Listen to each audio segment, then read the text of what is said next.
Bonsoir à tous, merci de nous retrouver sur TV Sud pour votre journal. Et dans les titres de ce mardi 20 novembre, la marche arrière du gouvernement face à la fronde des petits patrons contre la cotisation foncière des entreprises. Le ministre du Budget autorise une révision immédiate de la CFE.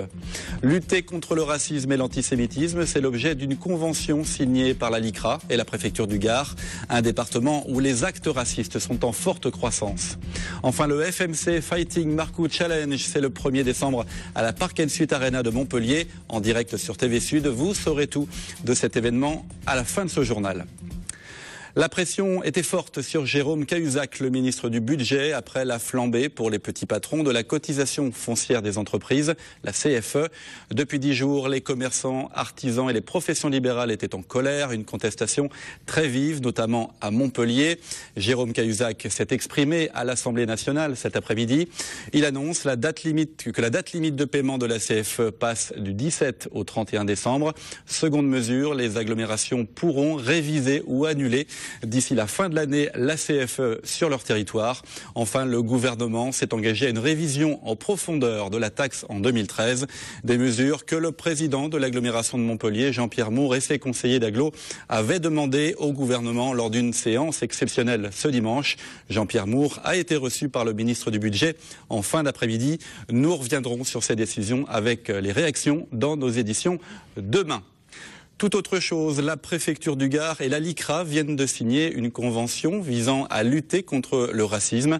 Il s'agit de la déclinaison locale d'une convention nationale dans un département marqué par une recrudescence d'actes racistes. Les détails avec Olivier Michel. On n'a pas de bougnoule chez nous. Ici, on est en France. C'est pas des Arabes qui vont nous renseigner. Tels sont les propos entendus début août au Kellar et Aigues-Mortes, où un couple avait même tiré sur un groupe de jeunes. Face à cette recrudescence des comportements et propos racistes, le préfet du Gard réagit et vient de signer une convention avec la LICRA. Objectif, lutter contre la banalisation du racisme. J'étais très frappé et très blessé de voir que l'acte criminel qui a été commis à Aigues-Mortes avait pu susciter des soutiens. Il y a vraiment une banalisation actuellement qui est en train de se faire et qui me préoccupe gravement parce que le pacte républicain, c'est l'inverse tout à fait de cette exclusion, de ces replis identitaires. Même si les problèmes de la société sont complexes, même si la cohabitation de personnes de cultures d'origine différentes n'est pas simple. Raison de plus pour aborder ces questions avec beaucoup de respect des différences et puis de voir comment on fait vivre ensemble des hommes et des femmes qui constituent la France. La convention signée pour 3 ans prévoit d'améliorer l'accueil des victimes d'actes racistes, de sensibiliser les fonctionnaires de police ou encore de lutter contre les propos à caractère antisémite diffusés sur Internet sous couvert d'anonymat. L'anonymat est aujourd'hui permet et autorise finalement souvent toutes les dérives là aussi, tous les contenus les plus navrants sur Internet. Le racisme ne constitue pas une opinion, mais bien un délit depuis la loi du 1er juillet 1972. Lieu d'expression sous la responsabilité des modérateurs, les forums d'Internet vont donc bénéficier d'une surveillance accrue. Une manifestation cet après-midi à Montpellier. Ils étaient une centaine d'internes réunis devant la caisse primaire d'assurance maladie. Ils ont distribué des tracts tout en bloquant la circulation et les trams sur le cours Gambetta. Les internes dénoncent le contrat d'accès aux soins programmé par le gouvernement. Dans ce nouveau système, c'est le rôle central des mutuelles qu'ils jugent inacceptable. Écoutez. Notre système de santé est en train d'être réformé profondément. C'est-à-dire que jusqu'ici, la sécurité sociale apportait une base de remboursement, mais comme petit à petit l'État se désinvestit de la sécurité sociale, aujourd'hui il veut que les complémentaires centrés prennent le relais en termes d'assurance santé pour les Français. On va aller vers un système à l'américaine, sauf que la grosse différence avec le système américain, c'est qu'en France, les mutuelles n'ont pas d'obligation de montrer leur budget. Et donc, nous, on n'a aucun droit de regard sur leur budget. C'est des sociétés qui sont censées être à but non lucratif, sauf que on sait qu'ils vont investir dans l'immobilier, qu'ils font de la publicité. Et tout ça, c'est des budgets qui sont en moins pour les remboursements. Jean-François Copé remporte la présidence de l'UMP avec 98 voix d'avance sur François Fillon. Jean-François Copé était arrivé largement en tête dimanche dans le Gard et dans l'Hérault. Mais vu le résultat national très serré, l'ambiance à Paris est encore très tendue. Les responsables gardois et héroltais appellent au calme et à l'union de l'UMP. Écoutez. Il faut effectivement passer du temps sur les plaies. Il y a une campagne un peu tendue, surtout les derniers jours.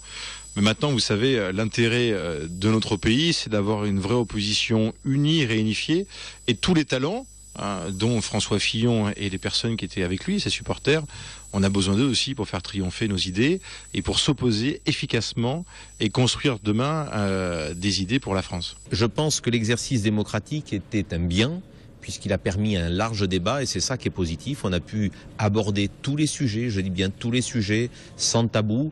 On a 2 hommes de qualité, des équipes de qualité, des individualités de qualité, et un mouvement qui va préparer sereinement les futures échéances de 2014 avec les municipales, les européennes et les sénatoriales, et vraisemblablement, puisque le calendrier devrait être modifié, les cantonales et les régionales à horizon 2015.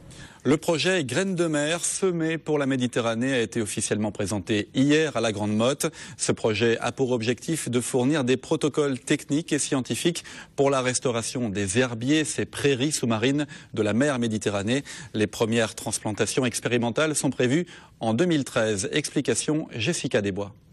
Il y a 2 ans, une start-up montpelliéraine était sélectionnée pour un vaste projet scientifique. L'objectif, restaurer les herbiers de la mer Méditerranée. À présent, l'heure est à l'expérimentation en laboratoire. Il va falloir fabriquer les éléments d'un écosystème essentiel à la vie. Ce sont des végétaux qui sont en Méditerranée et qui remplissent certaines fonctions, comme nourricerie pour les poissons, zone de ponte, zone de frayère, et également des services qui sont rendus par ces herbiers pour l'homme, comme production d'oxygène, capture du gaz carbonique, filtration, protection du trait de côte contre l'érosion. Pour constituer ces prairies de mer, 4000 graines de plantes marines vont être récupérées, notamment celles de la Posidonie. 2000 graines et boutures vont ainsi grandir et grossir dans les aquariums de la pépinière. Une fois ces plantes fortifiées, elles seront réintroduites dans leur milieu naturel. Cette expérience est suivie de près par l'Agence de l'eau. Ce projet a fait un caractère novateur expérimental, donc on va suivre techniquement la démarche. Bien évidemment, on la finance, donc on va être amené à financer le projet. Et puis surtout, ce qui nous intéresse, nous, c'est de retirer en fait tout le retour d'expérience qu'on peut avoir de cette opération-là pour, le cas échéant, la reproduire ailleurs. Coût du projet, 490 000 €. Les premières transplantations sont prévues courant 2013 au large de la Grande Motte, Palavas, Frontignan et dans l'étang du Ponant. Pour la première fois, le personnel des très petites entreprises, les TPE de moins de 11 salariés, va élire des délégués syndicaux. L'élection se déroulera du 28 novembre au 12 décembre et concernera plus de 4,5 millions de personnes. C'est à ce titre que Luc Berry, secrétaire général de l'UNSA, fait campagne en région. Il était présent dans l'entreprise Sabena ce matin de Saint-Gilles dans le Gard. C'est une petite révolution parce que ces salariés sont des salariés à part entière, comme tous les autres. Ils travaillent dans des entreprises de petite taille, donc il n'y a pas de structure collective, de comité d'entreprise, de choses de cette nature. Et ce qu'on constate souvent d'ailleurs, les relations de travail sont souvent bonnes dans des toutes petites entreprises, mais il y a un déficit d'information sur leurs droits. Et la première offre syndicale que propose l'UNSA, c'est de renseigner au moins les personnes sur leurs droits à congé, leurs droits à formation. Et ce qu'on constate d'ailleurs, c'est que très souvent, y compris les employeurs eux-mêmes ont beaucoup de mal à se repérer sur le code du travail, la régulation des activités professionnelles. Donc c'est un moment important de démocratie et l'UNSA se présente à ces élections et nous menons une campagne très active en direction de ces salariés qui sont, faut bien le dire, souvent les oubliés du syndicalisme. Le programme de prévention des inondations sur le Cadereau, route d'Alès à Nîmes, se termine dans un peu plus d'1 an. Le nouvel ouvrage réalisé sous l'avenue Pompidou est prévu pour un débit maximum du cours d'eau de 120 mètres cubes par seconde. C'est 5 fois plus que les buses qui étaient installées à cet endroit. Le nouveau gabarit a pris comme référence le débit des inondations de 2005. Les travaux ont débuté en 2007. 6 km en tout, 3 en souterrain et 3 à l'air libre. Coût de ce très gros chantier, 120 millions d'euros. Écoutez. Côté de Nîmes, il est protégé pour des pluies comparables à celles qui sont tombées en 2005. Là, il sera absolument, quand je dis protégé, c'est même, il n'y aura pas d'eau dans les rues. Maintenant, si on a des orages plus forts, ce qui peut arriver, mais même si c'est rare, il est évident que cet ouvrage en absorbera déjà une partie considérable. En fait, l'objet, c'était de protéger les quartiers ouest, parce que le Cadereau d'Alès est responsable, en temps de fort aléa, d'à peu près 40% des dégâts sur la ville. Et on est en train de réfléchir, déjà de rédiger le prochain programme qui, lui, concernera plutôt l'est de la ville, essentiellement le cadre d'Uzès. Le FMC Fighting Marcou Challenge, c'est le 1er décembre à l'Arena de Montpellier, en direct sur TV Sud. Au programme, un événement sportif particulièrement spectaculaire, un show à l'américaine à base de pancrace. Vous allez tout savoir. Reportage, regardez. Événement devenu incontournable pour les amoureux du pancrace, le Fighting Marcou Challenge prend de l'ampleur. L'édition de cette année quitte les arènes de Palavas pour s'installer au Park & Schutz Arena. Au menu, 19 combats qui verront s'affronter 38 combattants, dont 5 ceintures internationales et quelques pointures de la discipline. On a Anthony Rea, qui est un des plus grands combattants de l'histoire du pancrace en France. On a aussi Nayeb Bezam, qui est le numéro 1 des 70 kilos. C'est Dina Sek, fait vraiment beaucoup de très bons combattants. Donc je pense que ça va être une réussite. L'événement devrait mettre un peu plus en lumière un sport en pleine expansion en France. Le pancrace, ce sport mêlant combat en corps à corps et lutte au sol, attire en effet de plus en plus de sportifs en manque de nouvelles sensations. L'enjeu maintenant, c'est de véritablement structurer cette discipline en fonction d'une réglementation très précise qui notamment protège l'intégrité physique des athlètes et qui la rende aussi attractive du point de vue du spectateur, du point de vue populaire. L'enjeu, il est là. C'est pour ça que nous disons depuis le départ qu'il ne faut pas brûler les étapes, qu'il faut y aller petit à petit, mais sûrement, pour permettre une véritable explosion de cette discipline. Dans les années à venir, c'est du court et du moyen terme. Les organisateurs espèrent dépasser les 4000 spectateurs de la dernière édition et ainsi faire du FMC un événement international. Voilà le FMC en direct de la Park & Schutz Arena sur TV Sud le 1er décembre à partir de 21h. Une info média à présent, le journal Le Monde imprimé depuis aujourd'hui 11h à Saint-Jean-de-Védas sur les rotatifs de Midi Libre. L'imprimerie fait donc partie des 5 sites d'impression du quotidien national. Le Monde sera ainsi distribué en début d'après-midi sur une grande partie du territoire et en particulier dans notre région. Je vous montre la une du Monde de demain. Voilà. Et en parlant du monde, c'est l'heure de retrouver la nouvelle rubrique de votre journal, le résumé de l'actualité internationale en bref et en images. C'est Le Monde en 120 secondes.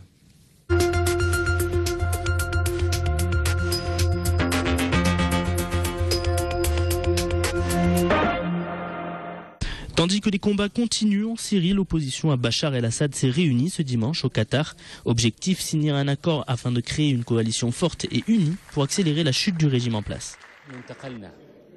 Nous avons laissé derrière nous des élections truquées, une dictature et un manque de respect envers le peuple, pour parvenir à des prises de décision démocratiques. La priorité, c'est de stopper les événements sanglants et les destructions que le peuple syrien endure. Depuis le début de la crise en mars 2011, l'on dénombre plus de 37 000 morts en Syrie dans ce conflit opposant le peuple au régime. 2 séismes ont frappé la Birmanie ce dimanche, faisant au moins 13 morts et une cinquantaine de blessés. Des tremblements de terre géographiquement très proches ayant aussi provoqué de lourds dégâts matériels à proximité de l'épicentre.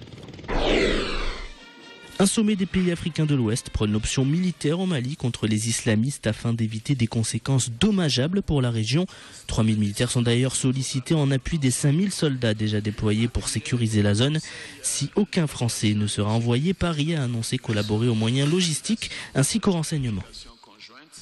Ce sommet doit aboutir sur de bonnes positions qui renforceront la paix et la stabilité non seulement en Guinée-Bissau et au Mali, mais à travers notre entière sous-région. C'est sur cette toile de fond que le Nigeria soutient entièrement les recommandations des chefs de la défense pour qu'une force d'intervention soit déployée immédiatement au Mali pour aider à rétablir l'ordre et la stabilité. La zone du Sahel est particulièrement pointée du doigt par ce sommet, une région où Al-Qaïda est encore omniprésente et détient de nombreux otages internationaux. Voilà, et vous pourrez suivre toute l'actualité internationale, nationale et régionale ce soir à partir de 22h dans le 22 minuit. 2 heures d'infos en direct et en continu présentées par Julien Devage. De demain, vous retrouverez Marlène Mec pour le 12h30 pour votre édition locale de la mi-journée. On se quitte avec les premières images des projections monumentales prévues à Nîmes pour Noël du 21 au 27 décembre. La tour de l'horloge sera illuminée, les arènes sur le thème Arène de mes rêves et une première, la façade du musée du Vieux-Nîmes, une projection 3D intitulée Fantaisie 3D. Voilà, passez une très très belle soirée sur TV Sud.